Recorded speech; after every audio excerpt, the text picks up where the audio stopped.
దేవుడు లోకమును ఎంతో ప్రేమించును. ఎందుకు ప్రేమించాడు? అమ్మ బిడ్డను ప్రేమిస్తుంది. ఎందుకు ప్రేమిస్తుంది? జన్మనిచ్చింది కాబట్టి ప్రేమిస్తుంది. అది ఎందుకు ప్రేమించాలి అసలు?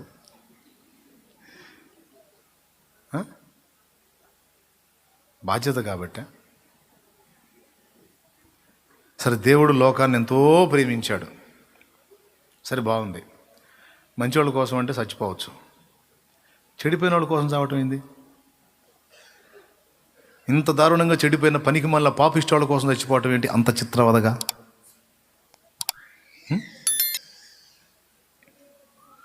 ఎందులకు నా పైన ప్రేమ అందదయ స్వామి నామదికి, ఎందులకు నా పైన ప్రేమ అందదయ స్వామి నామదికి, అందులకే భయముంది తిని, అందులకే భయముంది తిని, భాసిల్లెను సిలువలో పాపక్షమా యేసు ప్రభు నీ దివ్య క్షమ, భాసిల్లెను సిలువలో పాపక్షమా.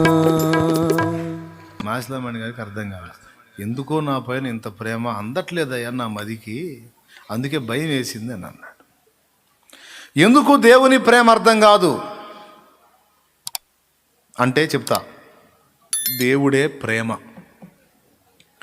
దేవుని ప్రేమ అంటే దేవుడే. దేవుడు ప్రేమాస్వరూపి అయి ఉన్నాడు. ప్రేమే దేవుడు, దేవుడే ప్రేమ. ప్రేమ అనే దానికి ఒక వ్యక్తిత్వ రూపం ఉంటే అది దేవుడు. ఉంటే కాదు, ఉంది.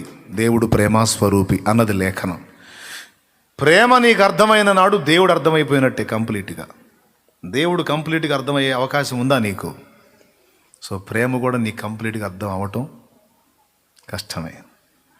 ఏదో నీకు కాస్త దేవుని ప్రేమ గురించి అర్థమైందంటే ఏదో చెవులో గుసగుసలాగే, ఏదో కొద్ది గొప్ప మహాసముద్రంలో నీటి బోట్లో ఒక 100వ వంతు అన్నట్టు తప్ప కంప్లీట్గా దేవుని ప్రేమ, దాని పరిపూర్ణత నీకు అర్థం కాదు.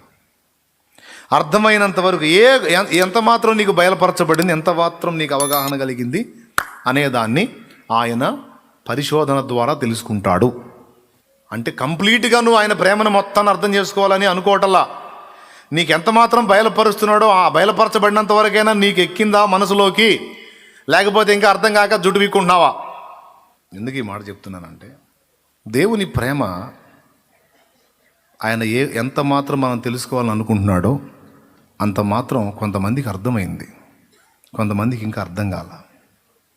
దేవుణ్ణి ఫాలో అవుతానే కొంతమంది ఆయన ప్రేమను అర్థం చేసుకోకుండా గందరగోళంలో బ్రతుకుతున్న వాళ్ళు ఉన్నారు. ఆయన ప్రేమ మనకి ఎంత మాత్రం అర్థమైందో తెలుసుకోవటానికి కొన్ని పరీక్షల్లో గుండా దేవుడు మనల్ని తీసుకెళ్ళి నా ప్రేమని వీళ్ళు ఎంతవరకు గ్రహింపులో పెట్టుకున్నారు, నా ప్రేమ విషయంలో వీరు ఎంతవరకు విశ్వాసం కలిగి ఉన్నారు అనేది దేవుడు టెస్ట్ చేసుకుంటాడు. సింపుల్గా మీకు అర్థం కావాలంటే, దేవుడు మంచి వాళ్ళని ప్రేమిస్తాడు, చెడ్డవాళ్ళని ప్రేమిస్తాడా? పెద్దగా చెప్పండి, గట్టిగా చెప్పండి. చెడ్డవాళ్ళనే? అట్టయితే మొత్తం చెడిపోదామా? మరి మీరు అన్నది ఏంది? మంచి వాళ్ళని ప్రేమిస్తాడా, చెడ్డవాళ్ళని ప్రేమిస్తాడా అన్నాను నేను. ఇద్దరిని ప్రేమిస్తాడా? అబ్బా, ఏం తెలివైన సమాధానం. మంచి వాళ్ళని ప్రేమిస్తాడు, చెడ్డవాళ్ళని కూడా. అంటే మంచిని ప్రేమిస్తాడు, చెడుని కూడా ప్రేమిస్తాడు అని చెబుతున్నారు మీరు. చెడుని ఎప్పుడూ దేవుడు ప్రేమించడు. మంచిని ప్రేమించి చెడుని కూడా ప్రేమిస్తే దేవుడు రైట్ పర్సన్ కాడు. చెడుని ఖచ్చితంగా అసహించుకుంటాడు, మంచిని ప్రేమిస్తాడు. అది దేవుడు. ఓకేనా? రైట్, వినండి. కానీ కొన్నిసార్లు చెడిపోయిన స్థితిలోకి వెళ్ళిపోయినటువంటి వ్యక్తిని కూడా పశ్చాత్తాపం పొంది తిరిగి ఆయన దగ్గరకు రాగలిగితే,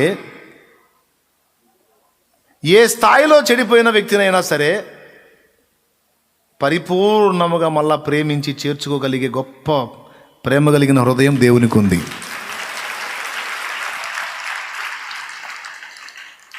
అన్ని సమృద్ధిగా ఇచ్చి తన ప్రేమను వెల్లడి చేసి నీకేమర్థమైందో గ్రహిస్తాడు.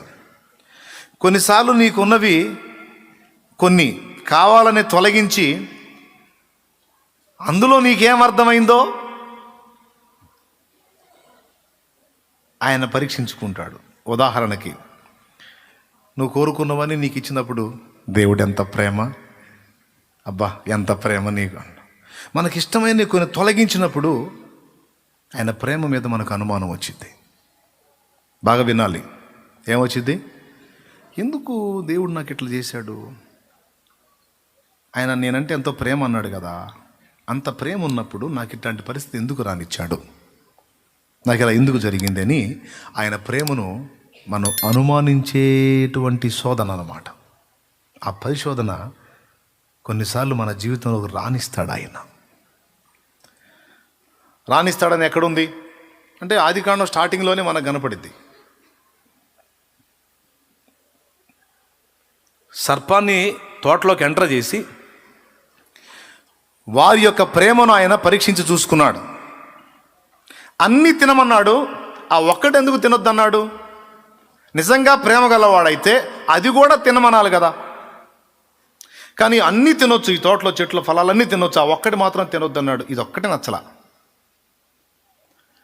దేవుడు నిజంగా అన్నయ్య నా జీవితంలో చాలా చేశాడు, కానీ ఈ ఒక్కటే ఎందుకు ఇలా చేశాడు అన్నయ్య, ఈ ఒక్కటి మాత్రం కొద్దిగా నాకు అర్థం కావట్లేదు అని ప్రతి మనుషుడు ఏదో ఒకదాని విషయంలో తను నష్టపోయిందో, కష్టపడిందో, ఇబ్బంది పడుతుందో, ఆల్రెడీ నలుగుతుందో ఏదో ఒకదాన్ని పట్టుకొని ఈ ఒక్కటి ఇలా లేకుండా ఉంటే బాగుండేది, కానీ ఈ ఒక్కదాని విషయంలో నేను నలుగుతున్నాను, దేవుడు ఎందుకో ఇలా చేశాడు అని ఏదో ఒక దాని గురించి ఆయన ప్రేమను శంకించటం అనే ఘట్టం ప్రతి మనిషి జీవితంలో ఎప్పుడోసారి ఏదో ఒక ఘట్టంలో జరుగుద్ది.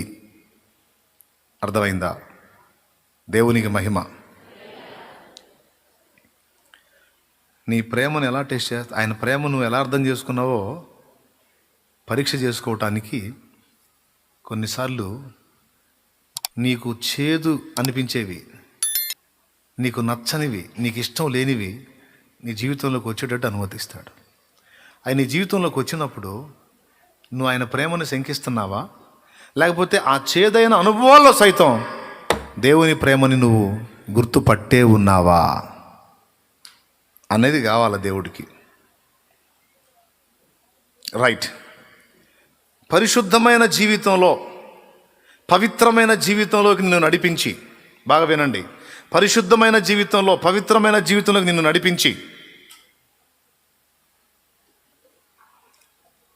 ఆయన ప్రేమ పట్ల నీకున్న అభిప్రాయాన్ని చూసుకుంటాడు. కొన్నిసార్లు తొట్టుపడిన అనుభవాల్లో ఆయన ప్రేమ విషయంలో నీవు ఎలాంటి అభిప్రాయం కలిగి ఉన్నావో కూడా టెస్ట్ చేసుకుంటాడు. చిన్న కుమారుడు, తప్పిపోయిన కుమారుడు ఉన్నాడే, తప్పిపోయిన కుమారుడు కాదు, తప్పించుకొని పోయిన కుమారుడు అంటాడు ఒక దైవజనుడు. ఎవరిని? వాళ్ళ నాన్నే. తప్పిపోయిన కుమారుడు ఉపమానం ఎంతమందికి తెలుసు? తప్పిపోయిన కుమారుడు ఉపమానం ఎట్లా పోయాడు? ఆస్తి తన వాటా తీసుకొని వెళ్ళిపోయాడు. వెళ్ళిపోయి దూరదేశం పోయి ఖర్చు చేసుకొని చివరికి ఎక్కడికి చేరాడు? పెద్దది చెప్పండి. ఆహా, అందరు చెప్పారు కాబట్టి దాదాపు అవగాహన ఉంది. తప్పిపోయిన కుమారుడు వెళ్ళాడు కదా, వాడు తండ్రి దగ్గరికి వెళ్ళి ఏమడిగాడు?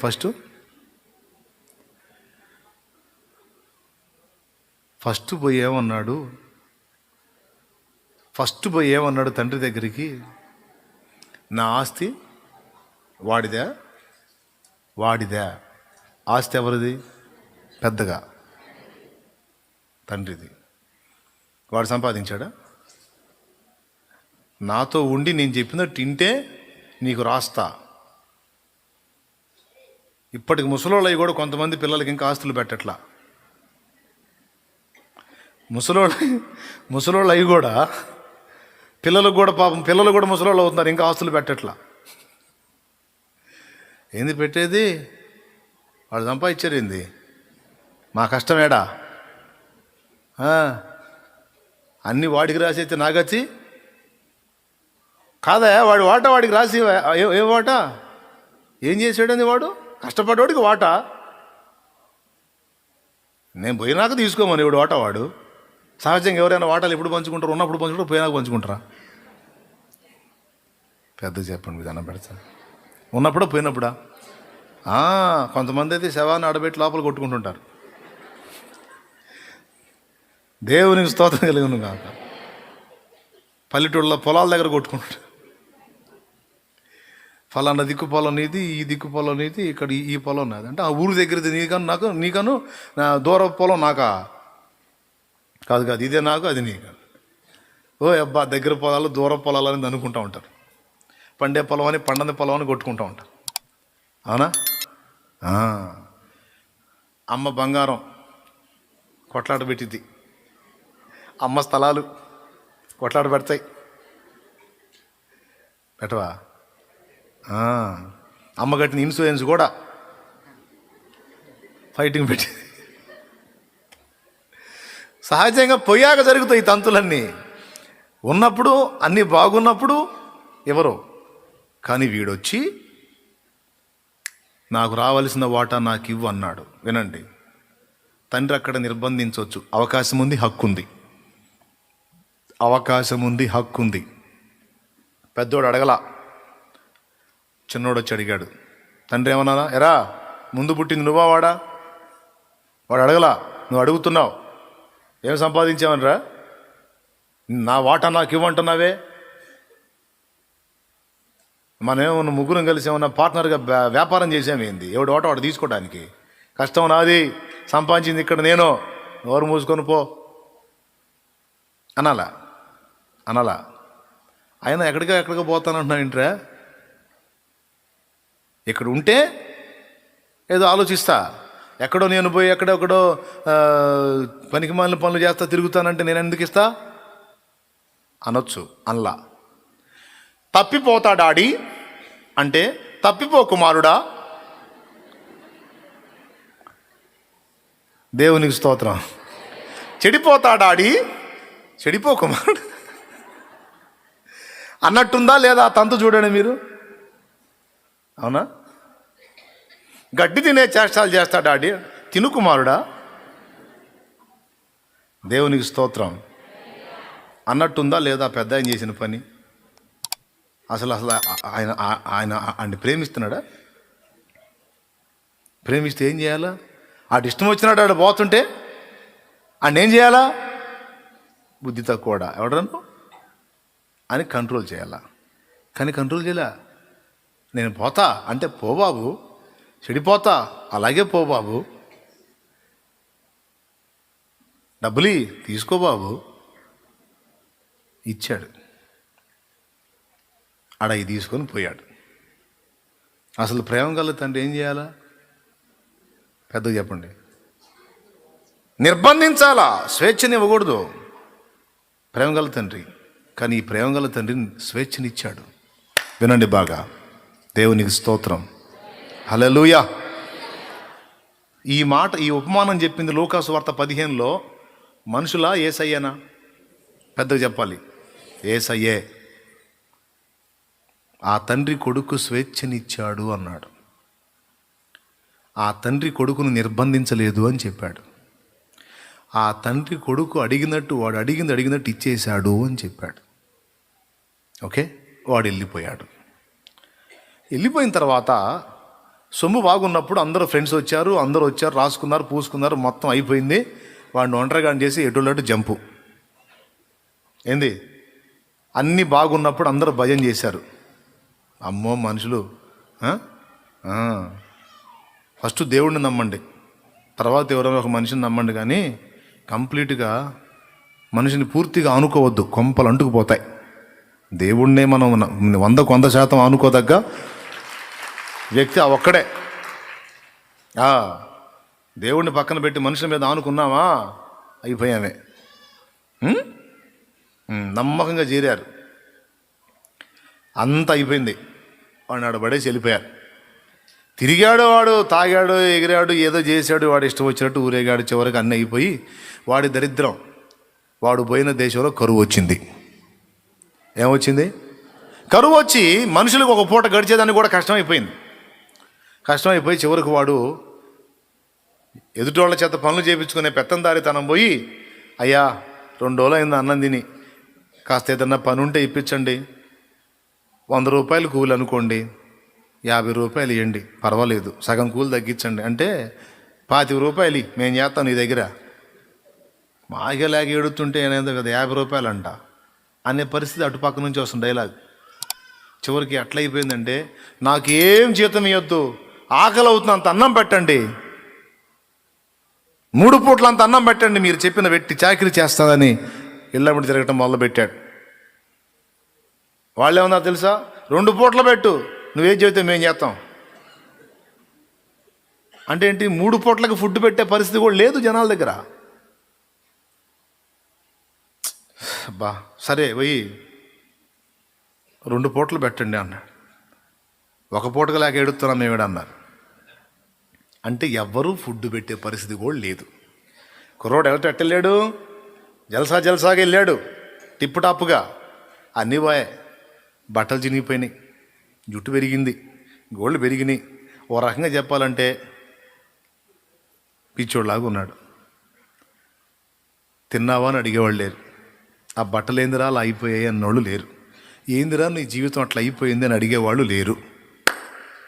చివరికి ఎక్కడికి వెళ్ళాడంటే, పోతా ఉంటే పందుల దొడ్డి కనపడింది. ఆ పందుల దొడ్డిలో ఒక అతను పందులకి ఆ పొట్టు పోస్తున్నాడు. ఆ పొట్టు పోస్తుంటే ఆ పొట్టు పందులు ఎగబడి తింటున్నాయి. వాడు అనుకున్నాడు, బా ఈ పందుల జన్మ ఎంత బాగుంది, చెత్తో పొట్టు ఏదో ఒకటి తింటున్నాయి, నాకు అది కూడా లేదు, మరీ దరిద్రం అయిపోయింది నా బతుకు అని ఆ పందుల దొడ్డిలోకి వెళ్ళి ఆ పొట్టు పోసేవాడితో అంటున్నాడు. ఏమని తెలుసా? అయ్యా నీ దగ్గర పనికి కుదురుతా, ఈ పందులకు పొట్టు పోసే పనిలో నేను కుదురుతా, నాకేదో ఒక పూట అంత అన్నం పెడతావా అని అడిగితే, అవకాశం లేదు,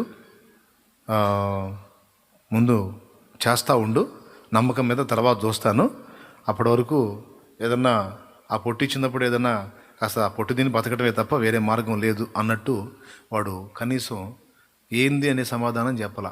ఏదో ఒకటి ఆ పందులకు పెడతా అదన్నా కాస్త తిందాం అన్న పరిస్థితికి వెళ్ళిపోయింది వాడు బతుకు. పందులు తినే పొట్టు. స్తోత్రం.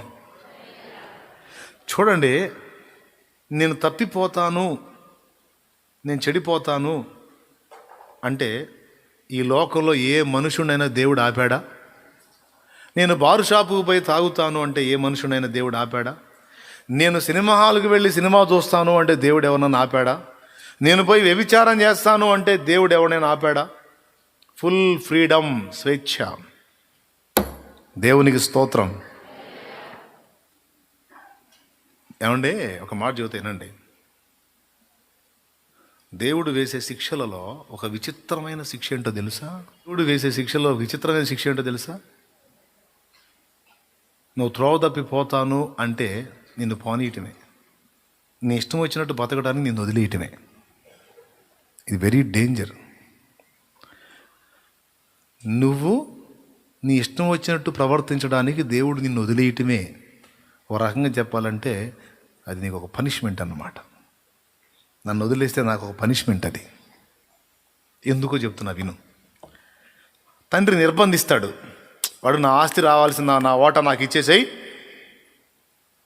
అన్నప్పుడు, ఏమి నీ తాతదా కష్టపడి చాకిరీ చేశా, ఒక తన్నుదంతా పోతే పో అంటే ఆస్తి లేకపోతే అడిగిపోయేవాడు, వాడు సచ్చినట్టు అక్కడే ఉండేవాడు, మహా అయితే 2 రోజులు ఏడ్చేవాడు, అక్కడే ఉండేవాడు. కానీ వాడికి ఇచ్చి మరీ పంపించాడు. అర్థమైందా? అంటే దీని అర్థం ఏంటంటే, వాడు ఆయన దగ్గరికి వెళ్ళి నేను చెడిపోతా, నాకు అవకాశమే అంటే తీసుకోనాయనా అని ఇచ్చినట్టు. అదే వాడిని అక్కడ బలవంతంగా ఉంచాడు అనుకో, వాళ్ళ నాన్న వాడికి ప్రేమమయుడిలా కనపడ్డు, దుర్మార్గుడిలా కనపడతాడు. హలో, స్తోత్రం చెప్పండి. ఎట్ట కనపడతాడు? దుర్మార్గుడిలా కనపడతాడు. సరే పోరా. మనల్ని కూడా కొన్నిసార్లు విచ్చలవిడిగా మనం వెళ్ళి తేడా పట్టడానికి కూడా అవకాశం ఇస్తాడు. కొంతమందికి ఏం బాధో బాధ, ఆ పని చేయవాకు అంటే ఏం బాధో బాధ, అట్లా ఉండకూడదు అంటే బాధ, బుద్ధి చెప్పబోతే బాధ, హెచ్చరించబోతే బాధ, అది తప్పు అంటే బాధ. లేరు అట్టంటే వాళ్ళు? ఎక్కడ లేరు? మీరు కాదయింది, నేను కాదయింది, మరి ఉన్నారు. ఫీలింగ్ కలగదా? స్ట్రైట్గా నువ్వు అలా చేయొద్దు అంటే నీకు బాధ కలగదా? ఇలా వద్దంటే నొప్పి కలగదా?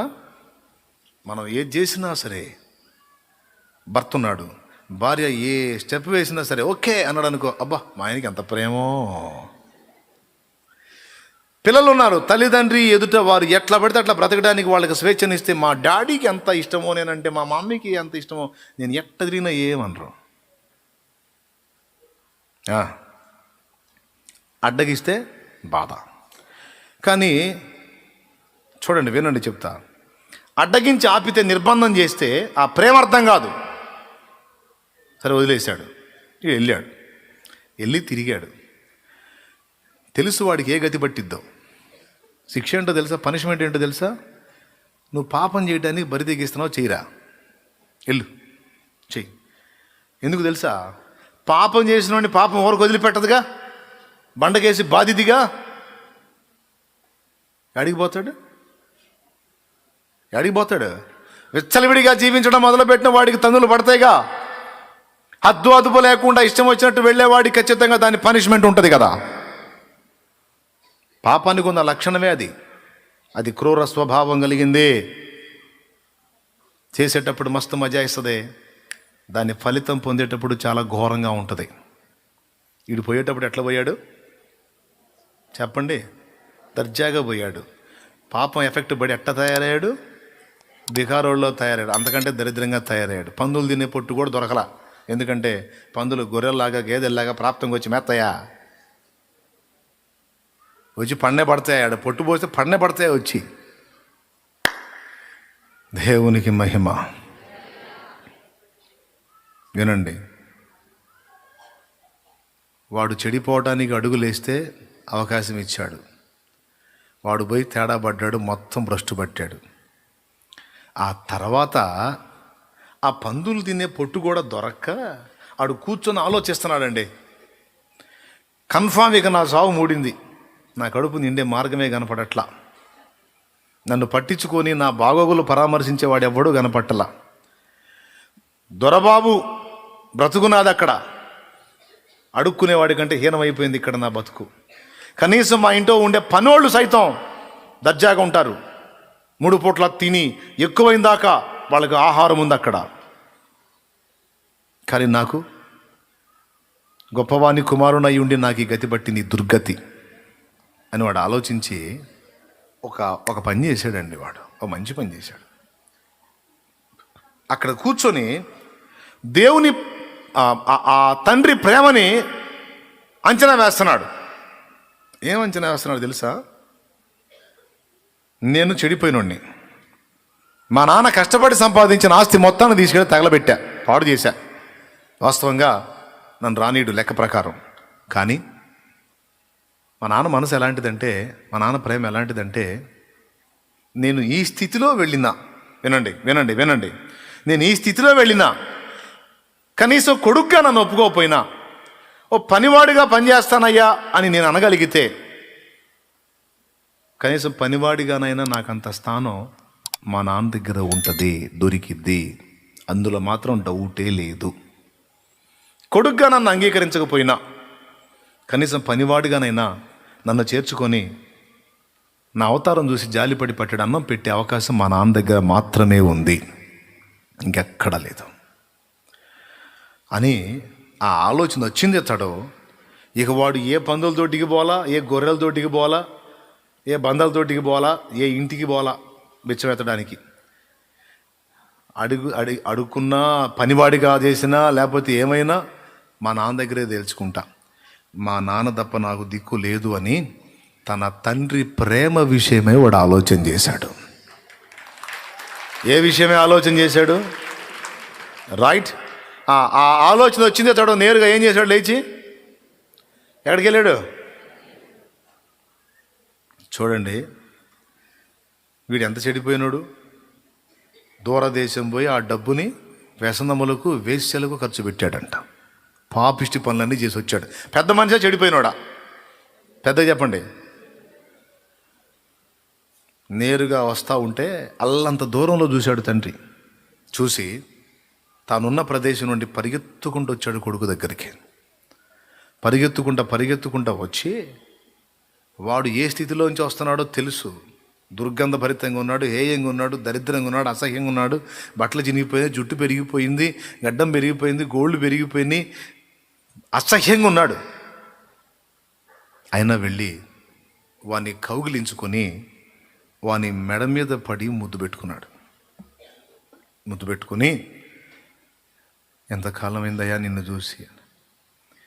వీడన్నాడు కొడుకు, తండ్రి ముందే అనుకొని వచ్చాడు, ఒకవేళ మా నాన్న నన్ను ఎదుర్కొంటే నేను మా నాన్న ఈ మాటలు అడగాలి. నీకు పరలోకానికి వ్యతిరేకంగా పాపం చేశాను, ఇక నీ కుమారుని అనిపించుకోవడానికి నాకు తగదు, నేను అర్హుణ్ణి గాను, కాబట్టి నీ ఇంట్లో పనివాళ్ళలాగా నన్ను చేర్చుకో, నేను చాలా రోజులైంది అన్నం తిని అని ఒక్క మాట అందాం. జాలిపడి నాకు అంత అన్నం పెట్టిస్తాడు. ఇది మనోడు అనుకున్న ఆలోచన. తండ్రి దగ్గరికి వచ్చాడు. వచ్చి తండ్రి తన మెడ మీద పడి ముద్దు పెట్టుకొని ఏడుస్తుంటే కొడుకుని చూసి ఇది అంటున్నాడు, తండ్రి నీకు విరోధంగా, పరలోకానికి వ్యతిరేకంగా, అంటే దేవుని చట్టానికి కూడా వ్యతిరేకంగా నేను పాపం చేశాను. నీకు విరోధంగా నిన్ను విసర్జించి నీ దగ్గర నుంచి దూరం అయ్యాను. దేవుడు చెప్పినటువంటి అదుపాజ్ఞల్ని దాటిపోయి విచ్చలవిడిగా బతికాను. అటు దేవుణ్ణి బాధ పెట్టాను, ఇటు నిన్ను బాధ పెట్టాను. నీ కష్టార్జితాన్ని తీసుకెళ్ళాను, పనికి మాలిన పనులకి పాడు చేశాను, పరలోకానికి విరోధంగా చేశాను, కన్న తండ్రి నీకు విరోధంగా చేశాను కనుక నీ కొడుకుని అనిపించుకోవడానికి నాకు అర్హత లేదు. నీ దాసుడిగా నాకు అంత పనిపించు, నాకు ఆహారం లేదు, బతికేస్తాను అన్నాడు. వెంటనే అరే బాయ్ వీడిని తీసుకెళ్ళి ఆ పని అంటే చూపించండి రా పని, మనకు ఒక కొత్త పని వాడు వచ్చాడు, ఇక నా కొడుకు కాదు అన్లా. వీడు సోదేదో వీడు చెబుతున్నాడు కానీ ఆయన ఏం పట్టించుకోవట్లే. అన్నాడు. పరిగెత్తుకుంటూ వచ్చారు. అయ్యగారు పరిగెత్తుంటే పని వాళ్ళు ఉంటారా, ఆగుతారా? వచ్చేసారు. అయ్యగారు ఏంది అయ్యగారు పరిగెత్తున్నారు, ఎవరు అయ్యగారు ఎత్తానంటే వాళ్ళు పోల్చుకోలే, తండ్రి పోల్చుకున్నాడు. చిన్న అయ్యగారు లాగున్నారే, చిన్న అయ్యగారే. అయ్యగారు మీరు ఎట్లా గుర్తుపట్టారండి? వాడు నా కొడుకురా, నా కన్న కొడుకురా, వాడు ఎంత ఛిద్రమైనా నేను వాడిని గుర్తుపట్టగలుగుతా, వాడు ఎంత గందరగోళం అయిపోయినా నేను వాడిని గుర్తుపట్టగలుగుతారా, వాడు నా బిడ్డ. మీరు అర్జెంటుగా వీడి బట్టలు మార్చేసేయండి, వీడి తల శుభ్రం చేసేసేయండి, వీడికి కొత్త చెప్పులు తొడగండి, వీడి తలకి నూనె పోయండి, వీడిని క్లీన్ చేసి పడేసేయండి అన్నాడు.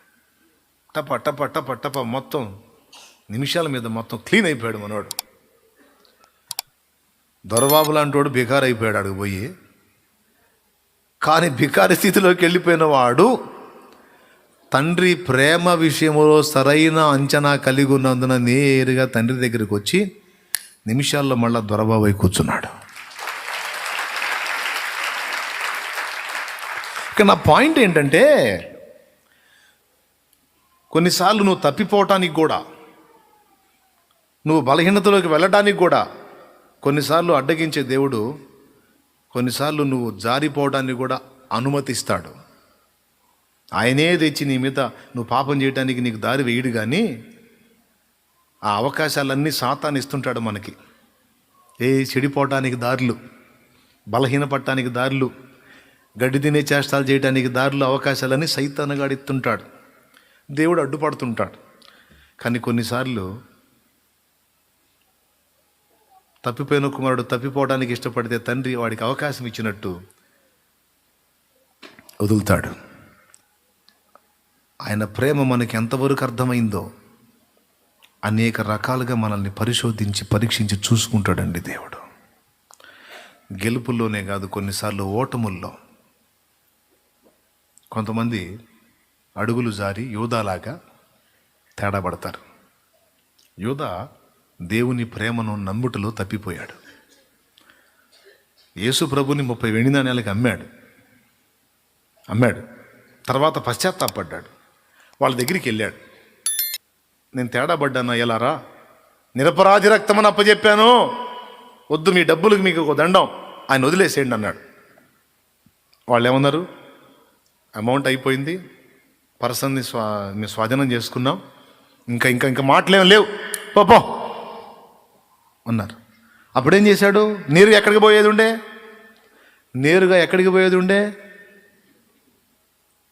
ఏసై దగ్గరికి పోయేది ఉండే, లేకపోతే మోకాళ్ళ మీదకి తండ్రి దగ్గరికి పోయేది ఉండే. ఈ 2 చోట్లకు పోలా. ఎందుకు తెలుసా? తనకు తాను తీర్మానించుకున్నాడు, దేవుడు నన్ను ఇక పొరపాటును కూడా ప్రేమించడు, దేవుడు నన్ను ఇక పొరపాటును కూడా క్షమించడు, ఖచ్చితంగా నన్ను 100% దేవుడు అసహించుకుంటాడు అని డిసైడ్ అయిపోయాడు. పోయి నేరుగా ఉరికొయ్య దగ్గరికి పోయాడు ఊరేసుకోవడానికి. ఆత్మహత్య చేసుకుని ఘోరంగా చనిపోయాడు. పేతురు ఏం చేశాడు? ఆ ప్రేమను నమ్మాడు. నేను ఘోరపాపినే కావచ్చు, కానీ ఆయన సమృద్ధి ప్రేమ గలవాడు. తప్పిపోయిన కుమారుడు, నేను చెడిపోయిన కొడుకునే కావచ్చు, నేను చెడిపోయినోడిని, కానీ నా తండ్రి ప్రేమ గలవాడు. దేవుని ప్రేమను ఎప్పుడు నమ్ముతున్నావు నువ్వు? సమృద్ధి ఇచ్చినప్పుడా? పరిశుద్ధ జీవితంలో గెలిచినప్పుడా? ఓకే, మంచిదే. కానీ ఓడిపోయినప్పుడు కూడా దేవుడు నిన్ను ప్రేమిస్తున్నాడని నీవు అర్థం చేసుకున్నావా లేదా అనే విషయాన్ని ఆయన పరిశోధించి పరీక్షించి చూసుకుంటాడు.